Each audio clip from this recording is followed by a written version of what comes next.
اللہ الرحمن الرحیم الحمد للہ رب العالمین والصلاة والسلام علی اشرف الانبیاء والمرسلین وعلی آلہ واصحابہ اجمعین ومن تبعہم باحسان الی یوم الدین اما بعد۔ ناظرین کرام، القواعد المثلی کی دوسری نشست میں آپ کا استقبال ہے۔ آج ہم لوگ انشاءاللہ شیخ ابن عثیمین رحمۃ اللہ علیہ کی اس مایہ ناز کتاب کے پڑھنے کا آغاز کریں گے۔ سب سے پہلے میں آپ کے سامنے شیخ ابن عثیمین رحمۃ اللہ علیہ کے مقدمے کو رکھنا چاہتا ہوں۔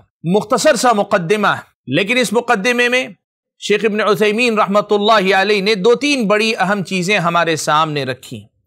سب سے پہلے تو حمد و ثنا، اس کے بعد توحید اسماء و صفات کا بیان کہ اس کا درجہ کتاب و سنت کی روشنی میں دین میں کیا ہوتا ہے، اور خاص طور پر اسماء و صفات کے علم کی ہماری اور آپ کی زندگی میں کیوں ضرورت ہے، اور اس کے بعد اس کتاب کے لکھنے کی ضرورت کیوں پیش آئی، اس کا سبب کیا ہے۔ یہ کچھ باتیں شیخ ابن عثیمین رحمۃ اللہ علیہ نے اس میں ذکر کی ہیں۔ تو چلیے ہم اور آپ کتاب کے پڑھنے کا آغاز کرتے ہیں اور دیکھتے ہیں کہ شیخ ابن عثیمین رحمۃ اللہ علیہ نے اس میں کیا باتیں رکھی۔ بسم اللہ الرحمن الرحیم الحمد للہ نحمده ونستعینه ونستغفره ونتوب إليه ونعوذ بالله من شرور أنفسنا ومن سيئات أعمالنا من يهده الله فلا مضل له ومن يضلل فلا هادي له وأشهد أن لا إله إلا الله وحده لا شريك له وأشهد أن محمدا عبده ورسوله صلى الله عليه وعلى آله وأصحابه ومن تبعهم بإحسان وسلم تسليما۔ یہ خطبۃ الحاجہ کے بنیادی کلمات شیخ ابن عثیمین رحمۃ اللہ علیہ نے لکھے ہیں اور ان سے اپنی کتاب کا آغاز کیا۔ اس خطبے کی تفسیر میں نہیں جاؤں گا، اس لیے کہ مختلف اہل علم ایسے ہی خطبات اور اللہ تعالیٰ کی تعریف اور توصیف کے کلمات سے کتابوں کا آغاز کرتے ہیں، خطابات کا آغاز کرتے ہیں۔ وبعد، حمد و صلاۃ کے بعد، فإن الإيمان بأسماء الله وصفاته أحد أركان الإيمان بالله تعالى وهي الإيمان بوجود الله تعالى والإيمان بربوبيته والإيمان بألوهيته والإيمان بأسمائه وصفاته۔ اس پہلے قطعے میں ابن عثیمین رحمۃ اللہ علیہ نے یہ بات بیان کی ہے کہ اللہ تبارک و تعالیٰ کے اسماء و صفات پر ایمان لانا یہ اللہ پر ایمان کے ارکان میں سے ایک رکن ہے۔ آپ اور ہم جانتے ہیں کہ ایمان کے جو بنیادی ارکان ہیں 6، ان میں سے پہلا رکن ہے اللہ پر ایمان۔ حدیث جبریل میں جب حضرت جبرائیل علیہ السلام نے پوچھا مل ایمان، تو پیارے نبی صلی اللہ علیہ وسلم نے کہا تھا ان تؤمن باللہ، آغاز ہی ایمان باللہ سے کیا تھا، ان تؤمن باللہ وملائکتہ وکتبہ ورسلہ والیوم الآخر والقدر خیرہ وشرہ۔ ان میں سے جو پہلا رکن ہے ایمان باللہ، اس ایمان باللہ کے پھر کچھ ارکان ہیں۔ کتنے ارکان ہیں؟ شیخ ابن عثیمین رحمۃ اللہ علیہ نے یہاں 4 ارکان بیان کیے، اور اسی کو کئی اہل علم ایمان باللہ کے بجائے توحید کا عنوان دے کر توحید کی 3 قسمیں بیان کرتے ہیں۔ یہ بظاہر تقسیم کا صرف اختلاف ہے، ورنہ مشمولات ان کے پاس جو توحید کے نام سے تعارف کرواتے ہیں، جو ایمان باللہ کے نام سے تعارف کرواتے ہیں، مشمولات دونوں کے پاس ایک ہوتے ہیں۔ اس لیے کہ توحید ربوبیت میں یہاں جو 2 رکن شیخ ابن عثیمین نے الگ الگ کر کے بتائے وہ توحید ربوبیت میں داخل ہو جاتے ہیں۔ ایمان باللہ کے 4 ارکان ہیں۔ پہلا رکن ہے الایمان بوجود اللہ، اللہ تبارک و تعالیٰ کے وجود پر ایمان لانا۔ دوسرا رکن ہے الایمان بربوبیتہ، اللہ تعالیٰ کی ربوبیت پر ایمان لانا۔ تیسرا رکن ہے اللہ کی الوہیت پر ایمان لانا، اور چوتھا رکن ہے اللہ تعالیٰ کے اسماء و صفات پر ایمان لانا۔ اب جب یہ 4 رکن ہیں، اللہ پر ایمان لانے کے لیے ان 4 ارکان پہ ایمان لانا ضروری ہے، اور ان میں سے چوتھا اللہ تبارک و تعالیٰ کے اسماء و صفات پر ایمان لانا ہے، تو پھر وہ بات جو شیخ ابن عثیمین نے کہی نا کہ فَإِنَّ الْإِيمَانَ بِأَسْمَاءِ اللَّهِ وَصِفَاتِهِ أَحَدُ أَرْكَانِ الْإِيمَانِ بِاللَّهِ تَعَالَى، وہ بات بالکل واضح ہو جاتی ہے۔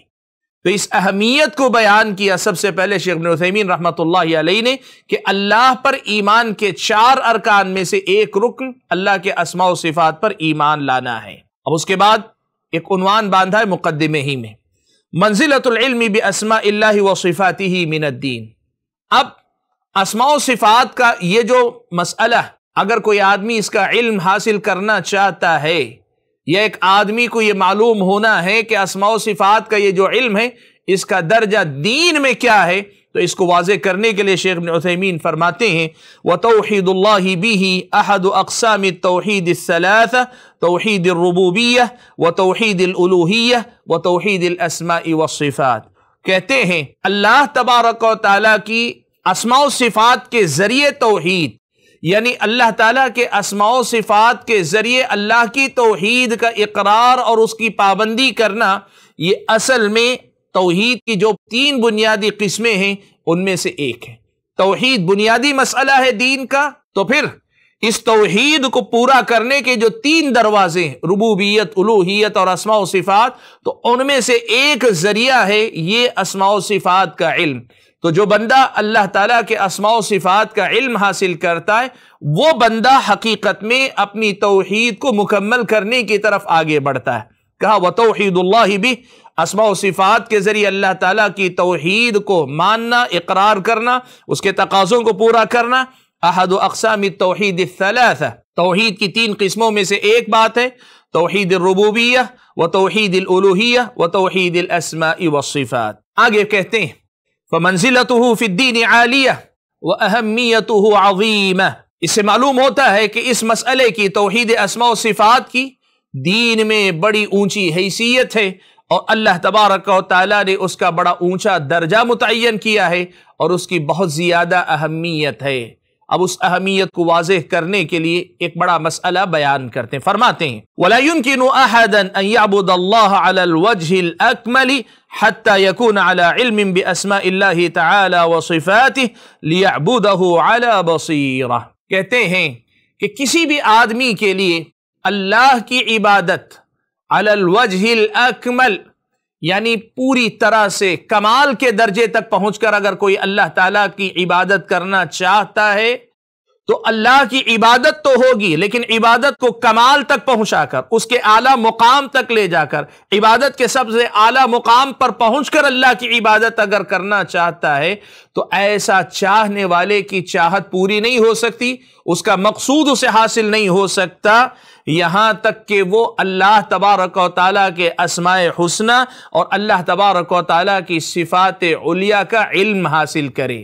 اس لیے کہ اللہ کے اسماء و صفات کے ذریعے ہی اللہ تعالیٰ کی اس درجے میں جا کے بندہ عبادت کر سکتا ہے جو درجہ کمال ہے، جو درجہ کمال کا ہے، تمام کا ہے۔ یعنی یوں سمجھیے کہ ایک بندہ عبادت تو کر لے گا، لیکن اپنی عبادت کو کمال کے درجے تک لے جانا ہے تو پھر بندے کو چاہیے کہ وہ اسماء و صفات کا علم حاصل کرے، اس لیے کہ تبھی اس کی عبادت علی وجہ البصیرہ، عبادت کے درجے کو پہنچ پائے گی۔ اب ایک دعویٰ شیخ ابن عثیمین نے رکھا نا، اس کی دلیل دیتے ہوئے فرماتے ہیں قال اللہ تعالی وَلِلَّهِ الْأَسْمَاءُ الْحُسْنَى فَادْعُوهُ بِهَا وَهَذَا يَشْمَلُ دُعَاءَ الْمَسْأَلَةِ وَدُعَاءَ الْعِبَادَةِ۔ کہتے ہیں کہ دیکھو جو بات میں نے کہی اس کی دلیل قرآن مجید کی آیت ہے جس میں اللہ نے فرمایا کہ وَلِلَّهِ الْأَسْمَاءُ الْحُسْنَى، اور اللہ تعالیٰ ہی کے لیے اسماء حسنہ ہیں، فَادْعُوهُ بِهَا، تو تم اللہ کو اسی کے ذریعے پکارو، انہی اسماء کے ذریعے پکارو۔ اللہ تبارک و تعالیٰ نے سورہ اعراف کی آیت نمبر 180 میں یہ بات کہی۔ شیخ ابن عثیمین کہتے ہیں وَهَذَا يَشْمَلُ دُعَاءَ الْمَسْأَلَةِ وَدُعَاءَ الْعِبَادَةِ، اس آیت میں جو اللہ کو پکارنے یا اللہ سے دعا کرنے کی بات کہی گئی کہ فَادْعُوهُ بِهَا، ان اسماء حسنہ کے ذریعے ہی اللہ تعالیٰ کو پکارو یا اللہ تعالیٰ سے دعا کرو، تو اس میں دعائے عبادت بھی داخل ہے اور دعائے حاجت بھی داخل ہے، جسے ہم دعاء المسئلہ یا دعاء السؤال کہتے ہیں۔ چاہے دعائے عبادت ہو یا دعائے حاجت ہو، یہ دونوں دعائیں اگر ہم اللہ تعالیٰ سے کرنا چاہتے ہیں اور ہمیں کرنی ہیں، اس لیے کہ یہی اصل عبادت کا مغز ہے، یہی عبادت کا نچوڑ ہے، تو پھر ان دونوں دعاؤں میں ہم کو اسماء حسنہ کی ضرورت پیش آئے گی۔ کیسے؟ میں اس کی وضاحت کر لیتا ہوں جو شیخ ابن عثیمین رحمۃ اللہ علیہ نے بھی ذکر کی ہے۔ دیکھیے دعائے عبادت کیا ہے، دعائے حاجت کیا ہے، اس کو ہم کو تھوڑا سا سمجھنا پڑے گا۔ دعائے عبادت یہ ہے کہ بندہ اللہ تبارک و تعالیٰ کی عظمت اور کبریائی اور اس کے کمال محبت میں ڈوب کر اس بات کا اعتراف کرے کہ میں تیرا بندہ ہوں، میں تیری حقیر سی مخلوق ہوں، تیری بندگی ہی میری زندگی کی سعادت ہے۔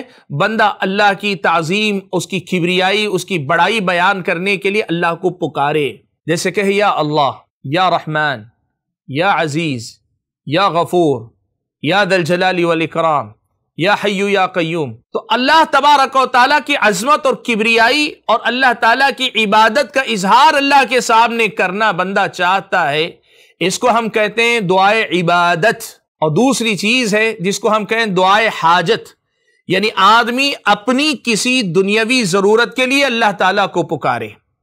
اب دنیاوی ضرورت کیا ہوتی ہے؟ کوئی مرغوب چیز کا حصول ہوتا ہے، یا کوئی ایسی چیز جس سے وہ مرعوب یعنی خوف زدہ ہے، ڈرتا ہے، اس سے بچنا چاہتا ہے، یا تو کوئی اچھی چیز کا حصول ہے یا کسی بری چیز سے آدمی بچنا چاہتا ہے۔ انسانی حاجتیں بس اتنی ہی ہیں۔ تو ان میں سے ہر حاجت کا اللہ تبارک و تعالیٰ ہی سے معاملہ بندے کا جڑا ہوا ہے۔ کیوں؟ اس لیے کہ خیر و شر سب کچھ اللہ تعالیٰ ہی کے ہاتھ میں۔ اب اللہ تبارک و تعالیٰ ہی کے ہاتھ میں ہے، بیدک الخیر انک علی کل شیء قدیر، تیرے ہی ہاتھ میں خیر ہے، یعنی خیر و شر کے سارے معاملات تیرے ہی ہاتھ میں ہیں۔ تو پھر ظاہر بات ہے بندے کو اپنی حاجت اللہ تعالیٰ ہی سے طلب کرنی، اللہ تعالیٰ ہی سے وہ مانگنی۔ اب دعائے حاجت یعنی اپنی ضرورت کے لیے اگر اللہ تعالیٰ کو پکارتا ہے تو اس کو دعائے حاجت کہتے ہیں۔ اور اہل علم نے یہ بات ذکر کی ہے کہ دعائے عبادت اور دعائے حاجت کا آپس میں بڑا گہرا رشتہ رہتا ہے، اس لیے کہ دعائے عبادت سے بندہ دعائے حاجت تک پہنچنا چاہتا ہے، اور دعائے حاجت تک اگر پہنچنا چاہتا ہے تو اس کے لیے دعائے عبادت ضروری ہوتی۔ ان دونوں کا آپس میں بڑا گہرا رشتہ ہے۔ اب شیخ ابن عثیمین رحمۃ اللہ علیہ آپ کے اور میرے سامنے یہ کہنا چاہتے ہیں کہ اس آیت میں اللہ تعالیٰ نے جو بات کہی ہے کہ اللہ تعالیٰ کو پکارو، دعا کرو، اسماء حسنہ کے ذریعے ہی دعا کرو، تو شیخ ابن عثیمین آپ کے سامنے میرے سامنے یہ رکھنا چاہتے ہیں کہ بندہ اگر اللہ تبارک و تعالیٰ سے مانگنا چاہتا ہے، دعائے عبادت کرنا چاہے یا دعائے سؤال یعنی دعائے حاجت کرنا چاہے، دونوں طرح کی دعا میں اسے اللہ تبارک و تعالیٰ کے اسماء حسنہ کی ضرورت ہوگی۔ وہ جو بات شیخ ابن عثیمین رحمۃ اللہ علیہ نے کہی نا کہ کوئی بندہ اگر عبادت کمال کے درجے تک پہنچ کر کرنا چاہتا ہے، اللہ تبارک و تعالیٰ کی عبادت پوری بصیرت کے ساتھ کرنا چاہتا ہے، تو اسماء حسنہ کے بغیر وہ عبادت کمال کے درجے کو نہیں پہنچے گی۔ بندہ علی وجہ البصیرہ اللہ کی عبادت کرنے والا نہیں بن پائے گا۔ وہ اسی لیے نہیں بن پائے گا کہ دعائے مسئلہ ہو یا دعائے عبادت، یعنی دعائے عبادت ہو یا دعائے حاجت ہو، دونوں طرح کی عبادت میں اسے اسماء حسنہ کی ضرورت پیش آئے گی۔ کیسے؟ میں اس کی وضاحت تھوڑی سی اور کر دیتا ہوں، وہی مثالیں جو ابھی میں نے آپ کے سامنے دی۔ دعائے عبادت کا مطلب یہ ہے کہ بندہ یہ کہتا ہے یا اللہ، یا رحمان، تو وہ اللہ تعالیٰ کی تعریف کر رہا ہے۔ کبھی اللہ کی رحمت کے حوالے سے اللہ کی تعریف کرتا ہے یا رحمان، یا رحیم، کبھی یا رزاق کہتے ہیں، اللہ تعالیٰ کی صفت رزق کے ذریعے اللہ کی تعریف کر رہا ہے، یا علیم، یا حلیم، یا ذی الجلال والاکرام، کبھی اللہ کے علم، کبھی اللہ تعالیٰ کے حلم، کبھی اللہ تبارک و تعالیٰ کے جلال اور اللہ تبارک و تعالیٰ کے جاہ اور مقام کا حوالہ دے کر اللہ تعالیٰ کی تعریف کرتا ہے۔ تو یہ ہوتی ہے دعائے عبادت کہ بندہ اللہ کی محبت میں ڈوب کر اور اس کی عظمت اور کبریائی کے اعتراف میں ابے ساختہ اللہ تعالیٰ کو پکارتا ہے، اللہ تعالیٰ کے ناموں کے ذریعے اللہ تبارک و تعالیٰ کے سامنے اپنے عجز و انکسار کا اظہار کرتا ہے۔ یہ دعائے عبادت کا طریقہ۔ دعائے مسئلہ میں اللہ تعالیٰ کے اسماء حسنہ کی ضرورت کیسے پیش آتی ہے؟ آپ اس کو دیکھیں، طریقہ یہ ہوتا ہے کہ آدمی کی جیسی حاجت ہے اس حاجت سے مناسبت رکھنے والے اسماء حسنہ، اس حاجت سے تعلق رکھنے والے اسماء حسنہ ہیں۔ اللہ تبارک و تعالیٰ کے سامنے بندہ مثال کے طور پر رزق کا طلبگار ہو رہا ہے، اسے رزق کی ضرورت ہے، تو وہ اللہ تعالیٰ کو پکارے گا تو کیسے پکارے گا؟ کہے گا یا رزاق، اے رزق دینے والے، ارزقنی، مجھے رزق عطا فرما دے۔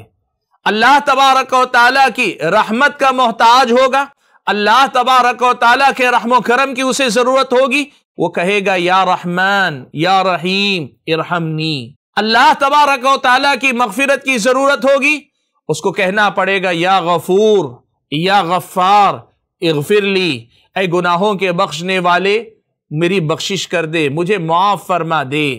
یا عفو، اے اللہ تعالیٰ مجھے تو معاف فرما دے، تو عفو ہے، تو معاف کرنے والا ہے، معافی کو پسند کرنے والا ہے، تو مجھے معاف کر دے۔ یعنی یوں سمجھیے کہ آدمی اپنی حاجت اور ضرورت کے اعتبار سے، اپنی ضرورت کے اعتبار سے کیا کرے گا؟ اللہ تعالیٰ کے اسماء حسنہ میں سے کچھ ناموں کو لے کر اللہ تبارک و تعالیٰ کے سامنے دعا کرے گا۔ تو یوں سمجھیے کہ شیخ ابن عثیمین رحمۃ اللہ علیہ نے یہ بنیادی بات ہمارے سامنے رکھی کہ بندہ اگر عبادت میں، جو کہ زندگی کا مقصد ہے، اس مقصد کو کمال کے درجے تک پہنچانا چاہتا ہے، عبادت کے کمال تک پہنچنا چاہتا ہے، تو یہ منزل اسے اسماء و صفات کے راستے سے گزر کر ہی ملے گی، اس لیے کہ وہ دعائے عبادت ہو کہ دعائے حاجت ہو، دونوں میں اسے اللہ تبارک و تعالیٰ کے اسماء حسنہ کے استعمال کی ضرورت پیش آئے گی۔ اور یہیں سے سمجھ میں آتا ہے کہ اسماء حسنہ اور اللہ تعالیٰ کی صفات علیہ کا علم حاصل کرنا ایک مومن کے لیے کس قدر زیادہ اہم ہو سکتا ہے، کس قدر زیادہ اس کی عبادتوں میں فرق لا سکتا ہے، یہ شیخ ابن عثیمین رحمۃ اللہ علیہ نے ذکر کیا۔ فرماتے ہیں وَهَذَا يَشْمَلُ دُعَاءَ الْمَسْأَلَةِ وَدُعَاءَ الْعِبَادَةِ، یہ جو اللہ نے حکم دیا ہے کہ اسماء حسنہ کے ذریعے ہی اللہ تعالیٰ کو پکارو، یہ دعائے مسئلہ یعنی دعائے حاجت اور دعاء العبادہ یعنی دعائے عبادت دونوں کو شامل ہے۔ آگے فرماتے ہیں فَدُعَاءُ الْمَسْأَلَةِ أَن تُقَدِّمَ بَيْنَ يَدَيْ مَطْلُوبِكَ مِنْ أَسْمَاءِ اللَّهِ تَعَالَى مَا يَكُونُ مُنَاسِبًا مثل ان تقول یا غفور اغفر لی ویا رحیم ارحمنی ویا حفیظ احفظنی ونحو ذلك۔ کہتے ہیں دعائے حاجت میں کیسے ضرورت پیش آئے گی؟ اس کا طریقہ یہ ہے کہ تم اپنے مطلوب سے پہلے، یعنی اپنا مطالبہ، اپنی حاجت اللہ کے سامنے رکھنے سے پہلے اللہ تبارک و تعالیٰ کے اسماء میں سے اس اسم کو آگے رکھو اللہ کے سامنے، ما یکون مناسبا، جو تمہاری اپنی حاجت سے مناسبت رکھتا ہو۔ مثل ان تقول، جیسے تم یہ کہو یا غفور اغفر لی، اے گناہوں کے بخشنے والے، اے غفور تو میری مغفرت کر دے، ویا رحیم ارحمنی، اے رحیم اے رحم کرنے والے تو مجھ پہ رحم فرما، ویا حفیظ احفظنی، اے حفیظ اے حفاظت کرنے والے تو میری حفاظت فرما، ونحو ذالک، ایسے ہی دیگر اسماء انسان کی اپنی حاجتوں سے مناسبت رکھنے والے ان اسماء کے ذریعے اللہ تعالیٰ کو پکارے۔ ودعاء العبادہ، اب دعائے عبادت میں کیسے انسان کو ضرورت پیش آتی ہے، یا دعائے عبادت میں اسماء حسنہ کا استعمال کیسے کرے گا؟ ان تتعبد اللہ تعالی بمقتضى هذه الاسماء فتقوم بالتوبة الیہ لانہ التواب۔ دعائے عبادت کا مطلب یہ ہے کہ تم اللہ تبارک و تعالیٰ کی عبادت ان اسماء حسنہ کا جو تقاضا ہوتا ہے ان تقاضوں کو پورا کرتے ہوئے اللہ تعالیٰ کی عبادت کرو۔ فتقوم بالتوبة الیہ، اسی لیے جب توبہ کرنا ہو تو اللہ ہی سے توبہ کرو، لأنہ التواب، اس لیے کہ وہی توبہ قبول کرنے والا ہے، اللہ کے علاوہ ادھر ادھر کے چکر میں نہ پڑو کہ توبہ ان کے ہاتھ میں نہیں ہے۔ تو یہ دعائے عبادت ہے کہ اس تواب کو یاد رکھ کر اسی کی طرف توبہ کرو۔ وتذکرہ بلسانک لأنہ السمیع، تم اس اللہ کا ذکر اپنی زبان سے کرتے رہو، اس لیے کہ اللہ تعالیٰ کا نام السمیع ہے، وہ سننے والا ہے۔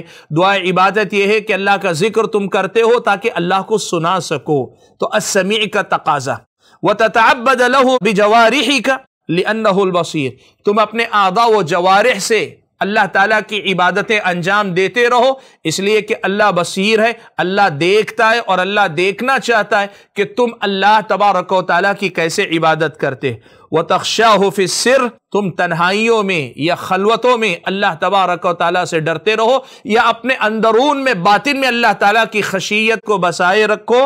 لِأَنَّهُ اللَّطِيفُ الْخَبِيرُ، اس لیے کہ اللہ تعالیٰ لطیف ہے، خبیر ہے، یعنی باریک بین ہے، باخبر ہے۔ وَهَكَذَا، ایسے ہی دعائے عبادت ہوا کرتی ہے۔ اس مقدمے میں شیخ ابن عثیمین رحمۃ اللہ علیہ نے اللہ تبارک و تعالیٰ کے اسماء حسنہ کی اہمیت کو بتانے کے لیے یہ بنیادی کچھ باتیں رکھی ہیں، اور ان باتوں کو رکھنے کے بعد مقدمے کا خاتمہ شیخ ابن عثیمین رحمۃ اللہ علیہ نے اس کتاب کے لکھنے کی وجہ بیان کرنے پر کیا ہے۔ یعنی مقدمے کا اختتام ہوتا ہے سبب تالیف ھذا الکتاب، یہ کتاب شیخ ابن عثیمین رحمۃ اللہ علیہ نے کیوں لکھی؟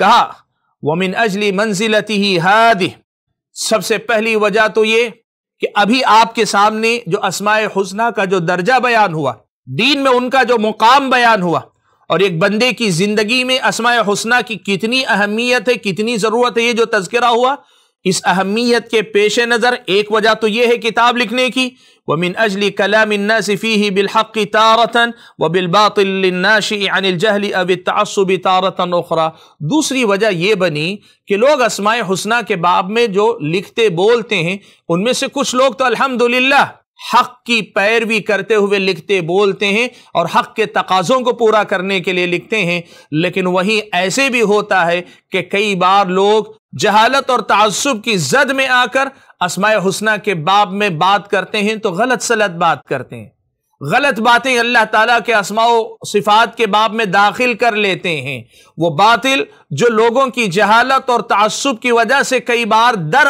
آتا ہے، ایسا بھی بولنے والے لوگ موجود ہیں۔ یہ صورتحال جب شیخ ابن عثیمین رحمۃ اللہ علیہ نے دیکھی تو ان کو یہ محسوس ہوا کہ ایک ایسی کتاب لکھی جانی چاہیے جن میں ایسے قواعد اور ضوابط متعین کر دیے جائیں کہ کوئی بھی اس علم میں داخل اگر ہونا چاہتا ہے تو کتاب و سنت کی روشنی میں طے کردہ ان ضابطوں کی پابندی کرے، پاسداری کرے، لحاظ کرے، تاکہ وہ زیادہ حق سے بھٹکے نہیں، صحیح راستے سے دائیں بائیں ہو نہیں۔ کہتے ہیں وَمِنْ أَجْلِ كَلَامِ النَّاسِ فِيهِ بِالْحَقِّ تَارَةً وَبِالْبَاطِلِ النَّاشِئِ عَنِ الْجَهْلِ أَوِ التَّعَصُّبِ تَارَةً أُخْرَى أَحْبَبْتُ أَنْ أَكْتُبَ فِيهِ مَا تَيَسَّرَ مِنَ الْقَوَاعِدِ، میری خواہش ہوئی کہ اس کتاب میں کچھ ایسے قواعد بیان کر دوں جن کی اللہ تعالیٰ مجھے توفیق دے، راجیا من اللہ تعالیٰ، اس امید کے ساتھ اللہ تعالیٰ سے یہ آرزو، یہ امید لگاتے ہوئے ان یجعل عملی خالصا لوجہہ، کہ اللہ تعالیٰ میرے اس عمل کو اس کے اپنے چہرے کے لیے خالص رکھے، موافقا لمرضاتہ، اس کی اپنی مرضی کے موافق میرے عمل کو کر دے، نافعا لعبادہ، اس کتاب کو بندوں کے لیے نافع بنا دے۔ اور یقین مانے کتاب کے نافع ہونے کا مشاہدہ ہم کر رہے ہیں تو اللہ سے امید کرتے ہیں جس طرح یہ تیسرے نمبر والا کلمہ اللہ نے قبول کیا ہے، باذن اللہ اللہ تعالیٰ نے وہ اخلاص والی دعا اور اس کے ساتھ ساتھ اللہ تعالیٰ کی مرضی کے لیے کیا جانے والا عمل اسے بنا لے، یہ دعا بھی اللہ تعالیٰ نے انشاءاللہ قبول کی ہوگی۔ اور فرماتے ہیں آخر میں وَسَمَّيْتُ، میں نے یہ کتاب جو لکھی ہے اس کا نام میں نے خود یہ رکھا ہے القواعد المثلی فی صفات اللہ تعالی واسمائہ الحسنی، یعنی مثالی قاعدے، آپ اس کو چاہیں تو معیاری قواعد کہہ دیں، یا آپ یا چاہیں تو یوں کہیں انتہائی باریک بینی اور نزاکت کے ساتھ ترتیب دیے گئے وہ قاعدے، وہ ضابطے جو اسماء حسنہ اور اللہ تعالیٰ کی صفات علیہ کے سلسلے میں بندوں کو اپنانے چاہیے، اختیار کرنے چاہیے۔ دیکھیے، نام کی وضاحت کے سلسلے میں ایک چھوٹی سی بات آپ کے سامنے آج کی مجلس ختم کرنے سے پہلے میں کہہ دیتا ہوں۔ پرانا دور ایسا تھا کہ لوگ پرانے دور میں کسی بھی عنوان پر صرف ایک مثال دے دی جاتی تو لوگ پوری اس کی حد بندی سمجھ لیتے تھے، لمٹ اس کی سمجھ لیتے تھے، اس کا ضابطہ سمجھ لیتے تھے۔ اسی لیے پرانے دور میں صحابہ تابعین وغیرہ کے دور میں آپ کو یہ جو تعریف، ڈیفینیشن جسے کہتے ہیں، تعارف اور ضابطے جسے کہتے ہیں، قاعدے قوانین، ان کی ضرورت اس دور میں کم محسوس کی جاتی تھی یا نہیں محسوس کی جاتی تھی۔ جب علم گہرا ہوتا ہے تو صرف مثال ہی کافی ہوا کرتی، لیکن جیسے جیسے زمانہ آگے بڑھتا جاتا ہے، جیسے جیسے لوگ آگے بڑھتے جاتے ہیں، علم کمزور ہوتا جاتا ہے، تو علم کو عشوائیت اور ادھر ادھر کی باتوں کو داخل ہونے سے روکنے کے لیے قاعدے قانون کی ضرورت پیش آتی ہے۔ اور یہی ہوا کہ پرانے زمانے میں جو باتیں مثالوں سے سمجھ لی جاتی تھی، نئے زمانے میں قاعدے قانون کے ذریعے سمجھانے کی ضرورت پیش آتی ہے۔ اسی لیے شیخ ابن عثیمین رحمۃ اللہ علیہ نے اللہ تعالیٰ کے اسماء حسنہ اور صفات علیہ کا تعارف کرواتے ہوئے قاعدے اور ضابطوں کی شکل میں اسے سمجھانے کی کوشش کی۔ بات بظاہر نہیں نظر آئے گی، لیکن جو بات پرانے دور میں مثالوں سے سمجھائی جاتی تھی، بعد کے دور میں قاعدے قانون سے سمجھائی جا رہی ہے۔ شیخ ابن عثیمین نے اسی لیے کتاب کا نام بھی القواعد المثلی رکھا۔ تو بات اسی پر شیخ ابن عثیمین رحمۃ اللہ علیہ نے اپنے مقدمے میں ختم کی ہے. ہم بھی مقدمے کا اختتام آج کی اس مجلس میں کر لیتے ہیں. واللہ تعالی اعلم. اللہ تعالی ہم اور آپ کو علم نافع اور عمل صالح کی توفیق عطا فرمائے. وسبحانک اللہم وبحمدک اشہد ان لا الہ الا انت استغفرک واتوب الیک. والسلام علیکم ورحمۃ اللہ وبرکاتہ.